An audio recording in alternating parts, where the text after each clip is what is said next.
We've got breaking news out of college football where Ohio State is ranked #1 in the first AP poll of the season. The Buckeyes received 40 first-place votes, slotting in just ahead of Oregon. This is the first time that Ohio State has been ranked #1 in the preseason AP poll since 2015. The Buckeyes opened their season on September the 5th against Ball State before taking on fellow top 5 squad Texas in Austin. The SEC leads the way in the initial top 25 poll with 9 teams across the rankings. For much more on the first AP Top 25 preseason poll, let's go ahead and bring in Brad Crawford and Richard Johnson.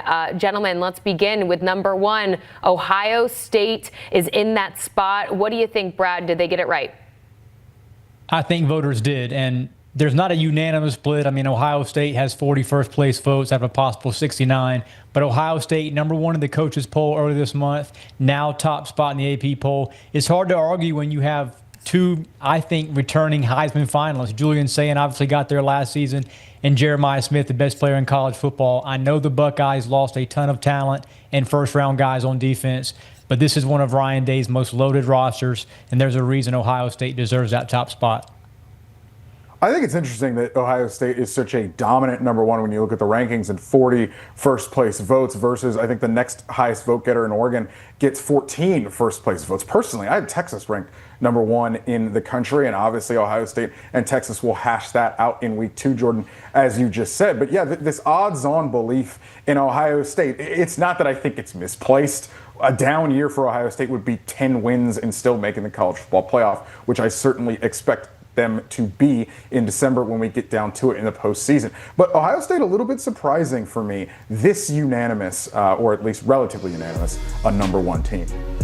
So you guys, as you see 1 and 2, this is just the second time ever that the Big Ten holds the top 2 preseason spots. Are you a little shocked by that, Brad? You and I spoke yesterday. You actually had Miami as your #1 team in the nation entering this season, and we just heard Richard say he had Texas.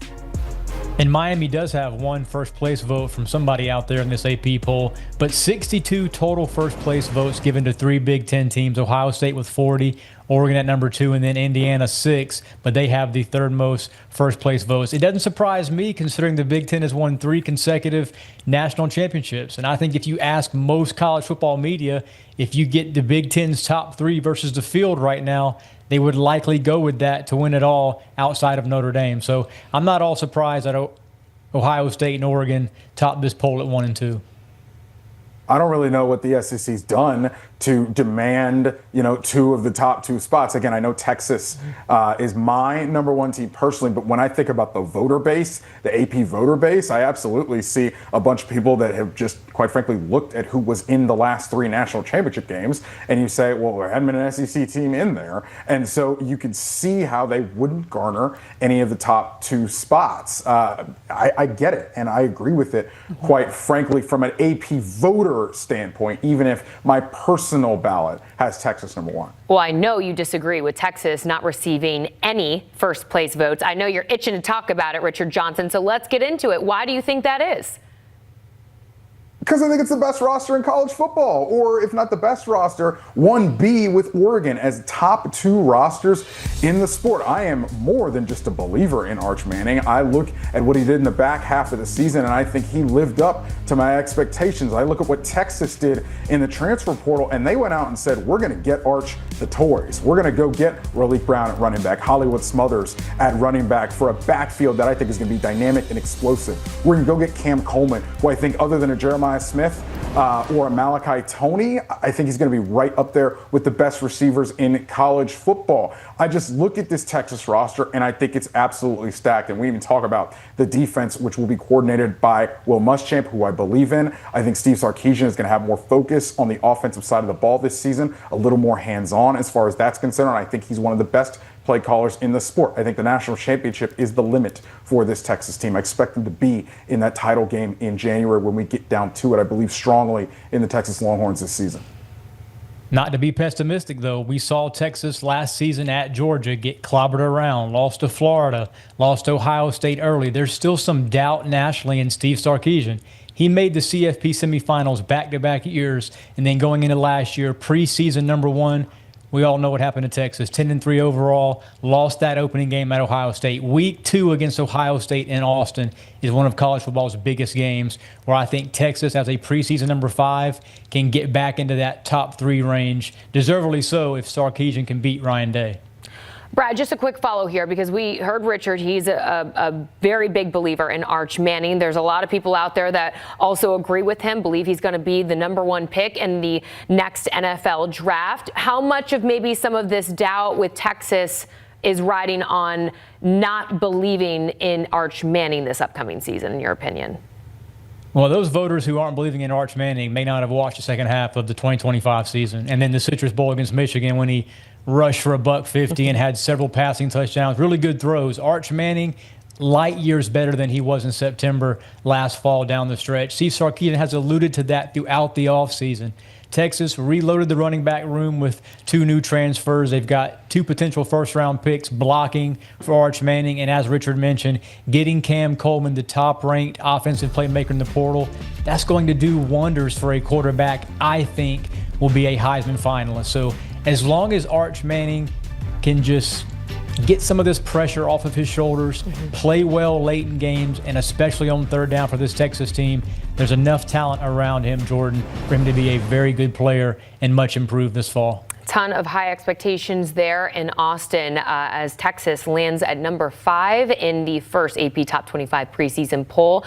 How about the defending champs, Richard? Are these voters not Googling Curt Cignetti? They know exactly what he did last year. Went on to win the national championship. The defending champs, Indiana Hoosiers, land outside the top 5. Yeah, but a decent amount of first-place votes. There are some people out there high enough on the Hoosiers. I agree that Indiana will be right there. This is not an Indiana program that I expect to drop off a cliff, fall off the face of the earth. I certainly think Indiana will be in the college football playoff when we get around to it in December. I think, quite frankly, they may have upgraded at some skill positions. When you added Nick Marsh at wide receiver for Michigan State, you added Turbo Bouchard at running back from Boston College. And Josh Hoover may not be an upgrade over Fernando Mendoza, certainly, but I don't think that they are downgrading significantly at the quarterback position. I know Hoover struggled with some turnovers at TCU, but I think they're going to take some stuff off of his plate. He doesn't have to do absolutely everything. And, I got some feedback during the transfer portal cycle back in January that Indiana was being clear with agents that, hey, we can't take your class of player, which is to say, Indiana knows that to have staying power at the top of college football, they have to get a certain amount of talent. They kind of can't do this anymore with the former James Madison or the FCS call-up guys. They've got to go get a certain caliber of talent, and I think you see that in Nick Marsh is kind of the clearest example of that. So I trust Curt Cignetti. They kept most of, if not, I believe, all of that coaching staff together. There's continuity there as far as who's running the show at Indiana, and I think this roster will continue to be near the top of college football. Not to mention player development. I mean, Indiana has shown these last 2 cycles getting into the CFP despite not having a top 10 roster nationally. I know they had the Heisman winner last season, but Mendoza was not a top 5 portal quarterback. We have to remind each other that this was Curt Cignetti, his offensive staff, that turned Mendoza into a Heisman candidate and eventual winner. So I trust Curt Cignetti's portal evaluations. This is another top-ranked portal class that the Indiana Hoosiers have. And the first 5 or 6 weeks of that schedule, we're not going to know who Indiana is because it's so easy and not as daunting as some of these other Big Ten contenders. All right, so Indiana outside the top 5. Let's get to the next ranking, and this one is going to raise a few eyebrows. However, a few preseason prediction polls had Miami around this mark. Our own Chip Patterson actually had Miami at 6, but they land at 7 here. Brad, the floor is yours because you had Miami as your number 1 team in the nation. And I might be one of the only guys nationally, but I will pound the table for the Canes right now because I do not see the holes that a lot of other analysts see in this roster. You get Darian Mensah, I would have had him number 1 portal quarterback. I watched him closely at Duke last season. Very, very talented quarterback. You've got Damon Wilson at edge, obviously. You see Darian Mensah's numbers there. Tulane and Duke, he was a difference maker for both those programs. Now he gets a roster around him and an offensive line that is the most talent he's ever played with nationally. There's a reason Miami went to get Darian Mensah. They know that he can be a Heisman finalist. You got Mark Fletcher back in the backfield. You've got Malachi Toney, the best player in college football, not named Jeremiah Smith. And then the secondary, Miami upwards with Alabama, Notre Dame, and Oregon there as far as talent at the back end. So Miami has far fewer holes than this preseason number 7 ranking suggests. You know, in our CBS 138 we did, I believe, last week, I had Miami at like number 8, and I'm listening to Brad Crawford, and I'm thinking, man, I'm kicking myself because I agree with a lot of what Brad's saying about this Miami team. Not a lot of holes. You know, you're redoing some stuff on the offensive line, but I think one of their weak spots, quite frankly, which was the wide receiver room, they went and they addressed that with Cooper Barkey, a player who came with Darian Mensah from Duke. And I think he's going to pair with Malachi Toney for a more sort of well-rounded out receiver core for Miami. Obviously, you got to replace Ruben Bain on the defensive front and some other players on that Miami defense. But for the most part, you're bringing in core defensive players that has me believing strongly in Miami. So, yeah, I think the AP Poters may have missed it. I think I may have missed it on Miami. I need to bump Miami a little bit higher up. Brad's right.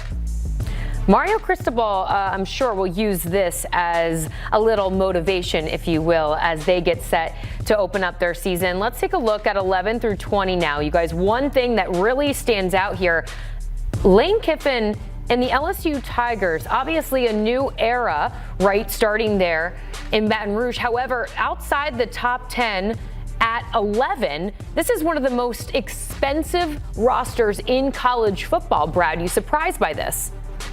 I think a lot of us are taking the wait-and-see approach for Lane Kiffin, at least in year one, Jordan. He's certainly going to get LSU to a CFP appearance. Maybe not this season. I do have the Tigers in my projected top 12 to begin here. But I love the addition of Sam Leavitt. I love Jordan Seaton up front, remade that offensive line. And then defensively, Lane Kiffin brought some very talented playmakers. Ty Benefield from Boise State at the back end at safety. Got some Ole Miss guys. I love this LSU roster. But there is some season-defining marquee games early. They open with Clemson. They play at Ole Miss in Week 3. There's other games on that schedule that are going to be daunting. So LSU's a team that I know Kiffin has sort of tempered expectations for the CFP title or bust expectations, but I do think that this will be a playoff team, and the roster certainly speaks to that. I think LSU's adequately rated. I think when we get to it at the end of the season, LSU will be one of those teams like Texas and like Vanderbilt last year where they were borderline CFP contenders and borderline CFP teams.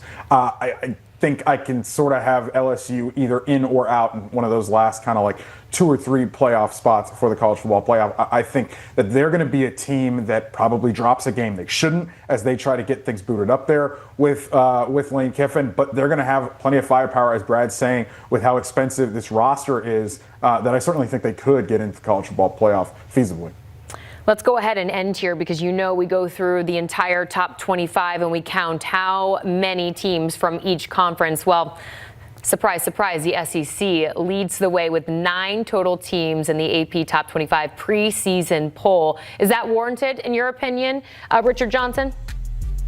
Well, I think you see a situation with the SEC where I think that speaks to maybe the Big Ten's 1 through 3, 1 through 4, maybe better than the SEC's, but that next tier, that kind of upper middle class of the SEC is better than the upper middle class of the Big Ten, so to speak. I think that's what that's reflective of. I think by and large, I agree there. You know, I take a Tennessee, for instance, probably over, you know, Penn State, for instance, just kind of thinking of some teams that are kind of in the upper middle class of those 2 leagues off the top of my head. It's important to note that Missouri at number 25 was the SEC's 9th team. It would have been 8-8, but voters kind of squeaked the Tigers in there. Eli Drinkwitz didn't do as much this portal cycle as he's done in recent years, but they bring back Ahmad Hardy, who obviously is a Doak Walker candidate. You see right there the SEC teams that dominate this preseason AP poll. Tennessee and Missouri, Alabama, those last 3 teams in at 13, 20, and 25. I think those are the 3 SEC teams that maybe aren't unanimously ranked in those spots in the preseason. Maybe have some questions, but Tennessee's a team right now at number 20 that I think would be a little bit undervalued. And like Richard said, probably better than that Iowa, potentially Washington, Penn State, mid-tier of the Big Ten. All right, gentlemen, we got to leave it there. Hit a quick break. Much more from both of you on the other.